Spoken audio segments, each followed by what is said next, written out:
Hello, everyone. Ukrainian army continues making some progress in the southern areas of Ukraine, but with that come losses, fighting, and of course the ongoing attacks against civilians. At this time, Ukrainian armed forces are moving toward the city of Tokmak. It's actually not a very big place, but it is strategically important. You can look it up on the map to see why. Tokmak is situated at the crossroads of the several major highways, and it is also halfway between Zaporizhia and Melitopol. I'm sure you've heard both those names multiple times in the news. So, while it's not a very large town, it definitely is strategically important. At this time, Russian officials are advised to leave Tokmak. I'm not sure who advised them, or they just declared that somebody advised them and they're just getting out of there.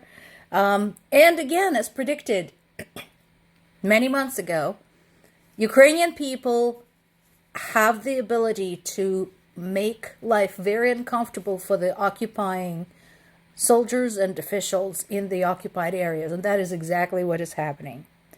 Meanwhile, what else is new? Russia went and killed more Ukrainian civilians.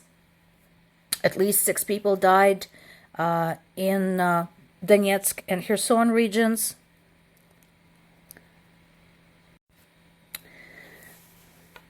While there's been a lot of speculation about Prigozhin's funeral, it has been made clear that Putin is unlikely to make an appearance. Why is that? What's the matter, Vlad? You're afraid that Prigozhin's coffin will start to bleed like in those horror stories where a criminal returns to look at the victim?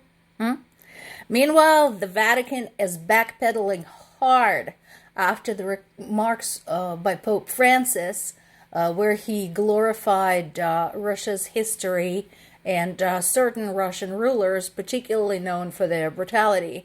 They're trying to say that that's not what he meant, so on and so forth, and I'm like, dude, you are the Pope. I am not even a Christian, and I understand how prominent a position that is.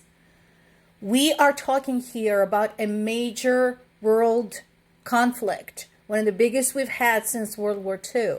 So anything you say carries that much more weight and that much more impact. So maybe, next time you open your mouth on the subject, you could think first and speak later. Because you can't just say, oh, I didn't mean it. There is some more of the typical Russian behavior when it comes to harassing U.S. employees.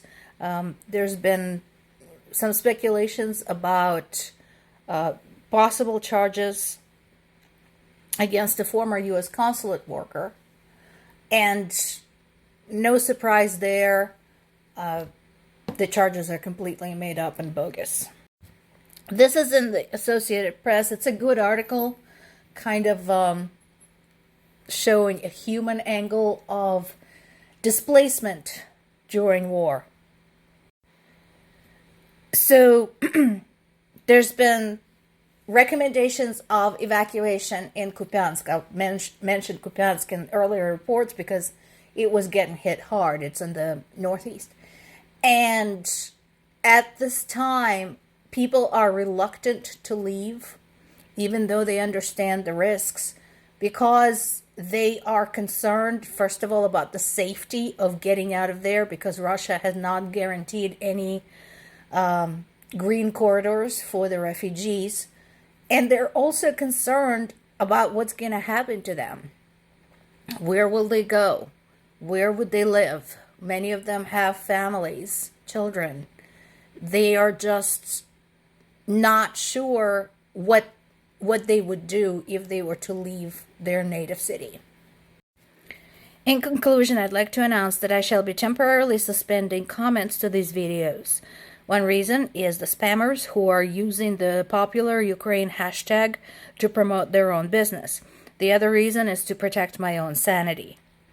As a lot of you know, I have been covering this war basically since the day it began. And I have family in Ukraine. We had lost a family member to the war, so it is very hard to be reporting this, to be gathering the news and reading the articles and trying to create a cohesive picture for you all.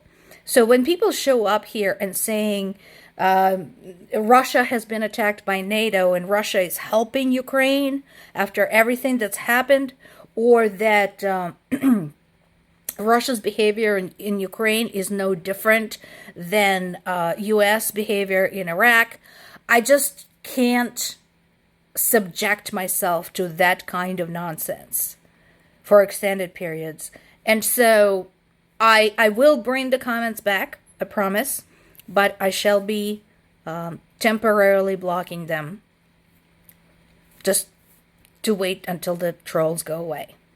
Once again, I apologize to the sensible part of my audience, and I appreciate your patience.